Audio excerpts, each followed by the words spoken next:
Hello everybody, my name is Ryan Sheehan and I'm a Canadian gymnast, and I was sexually abused by a national team therapist for a few years when I was a teenager. A little background on me: so I've been a gymnast since I was 3, I've been competitive since I was 9, and then I've been traveling internationally and on national teams since I was about 11.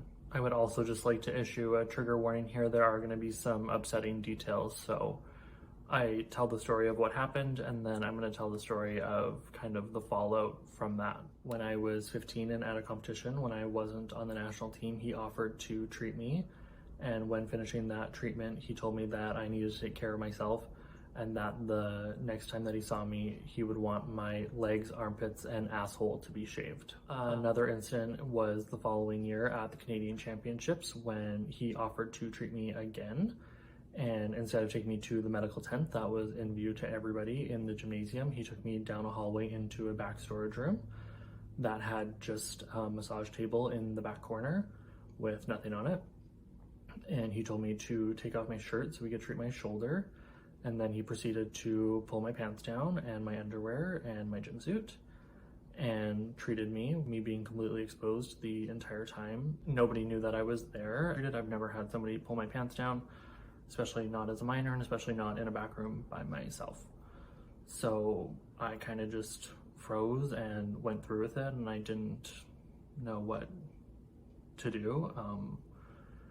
In a lot of ways, I just convinced myself that it was normal, or that's kind of how the process was. And as I've grown up, I've realized that that's really not the process. Another incident with this man was the following year at the Canadian Championships, where I had a groin injury and I went to ask for ice from him, from actually any therapist, and he happened to be the one to come and greet me. And he said that he couldn't give me ice if he didn't know what was happening, so I explained the situation and he told me to lie down, to which he shoved his hand up my gym suit and underwear and touched places.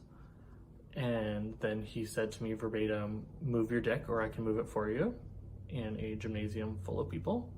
So he watched me move my penis from one side to the other, and then he proceeded to put his hand up my pants, my shorts, and gym suit and underwear, and touch my private parts as well.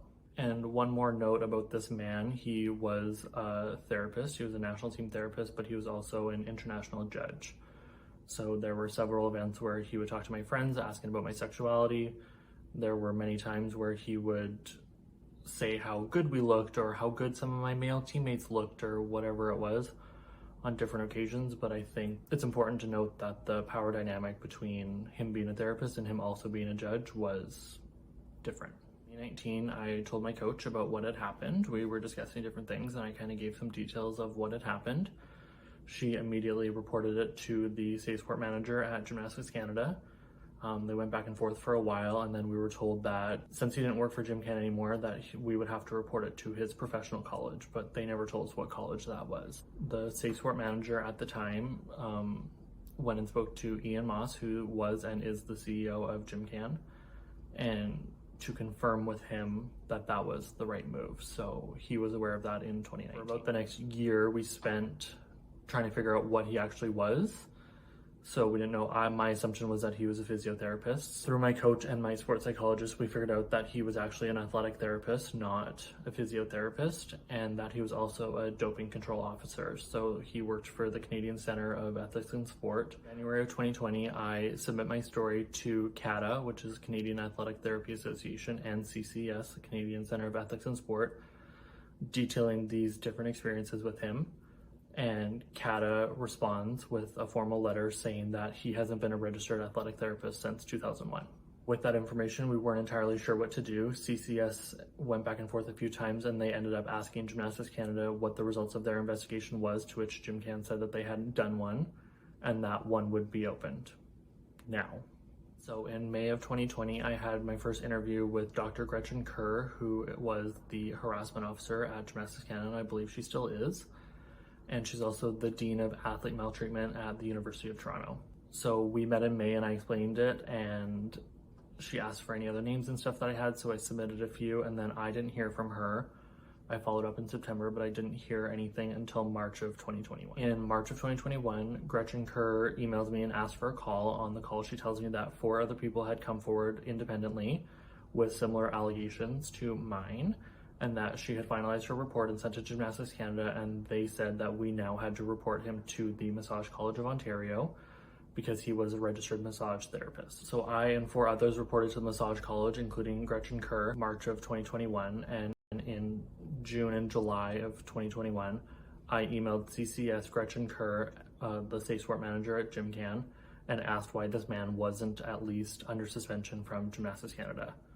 CCS said that it wasn't their jurisdiction, Gretchen said that it wasn't her place, and the state sport manager said that she would again talk to Ian and ask why. I followed up with this in September, and I've never heard a response from either of those emails. So last July, I put out a post with very few details saying that I had had a bad experience reporting to Gymnastics Canada and that it was a frustrating experience, and that I had been sexually abused by a therapist, and that I had seen and experienced different things beyond just this man in this sport. I posted that on a Wednesday, and on that Friday I got an email from Gretchen asking for a call, so I ended up calling her later that day. We had 2 calls, and the first thing she asked me was, why are you so mad at Gymnastics Canada? This person who's supposed to be the independent investigator and harassment officer. And then she told me that I wasn't allowed to be frustrated because I hadn't filed an official complaint, even though I had tried and was turned down. And the call ended with her saying if I was careful about what I posted on social media, then she would ensure that there was an outcome that both her and I would be happy with. After I posted, there was a major outpouring of support, and lots of people came to me privately with stories of different people and stories with the same man and very similar stories. So, I spoke to Gymnastics Ontario, and I put in my story and experience with another man that was currently under investigation at the time. And I submitted my experience with this man to Sport Law, who manages their cases. That August, I was interviewed by the Massage College of Ontario, so last August. And then we've been going through this process now for a year and a half. And actually, as of October, this man has signed an undertaking that he will resign, even though he already had, and promised to never reapply as a massage therapist. So in November, I got an email from Dave Sanford of Gymnastics Ontario saying that they had just found out about his undertaking and that now they would open an investigation into him, and he is now under suspension through Gymnastics Ontario, which means that he's also under suspension through Gymnastics Canada, pending an investigation. My main frustration with these processes is the fact that I've had to remain silent this entire time waiting for these outcomes. And now that we did get a final outcome through a professional college that very clearly states what happened and what the allegations are and that they are true, I now am being asked to go through another investigation through Gymnastics Ontario when they've known about this for well over a year. Gymnastics Canada has known about this for years. After that call with Gretchen Kerr, I went into a very deep hole. My experience for the last couple of years has been very trying as it was, and I wasn't in a great place before that call.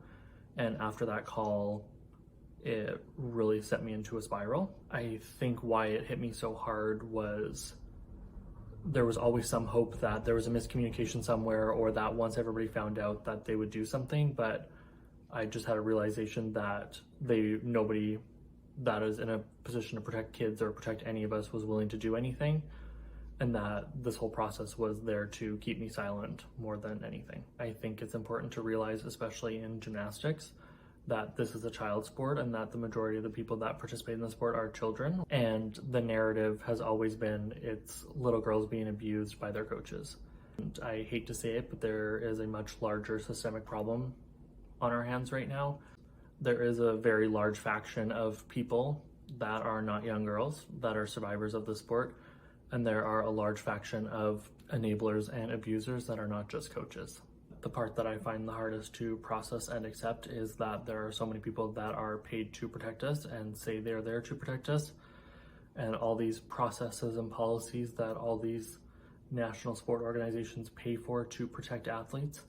And fundamentally, it does nothing. To thank everybody for their support, and privately and publicly over the last couple of years. And I hope that this makes a difference. I'm not doing this for myself. I would much rather be a private person and never tell these stories anywhere ever.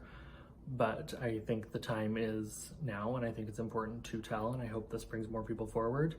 And ultimately, I hope that my career in the sport has stood for much more than just myself. My final thoughts are that this problem is much, much deeper than people realize, and that the only way to get to the bottom of this is for an independent judicial inquiry into all sports to keep all athletes and children safe. Thank you.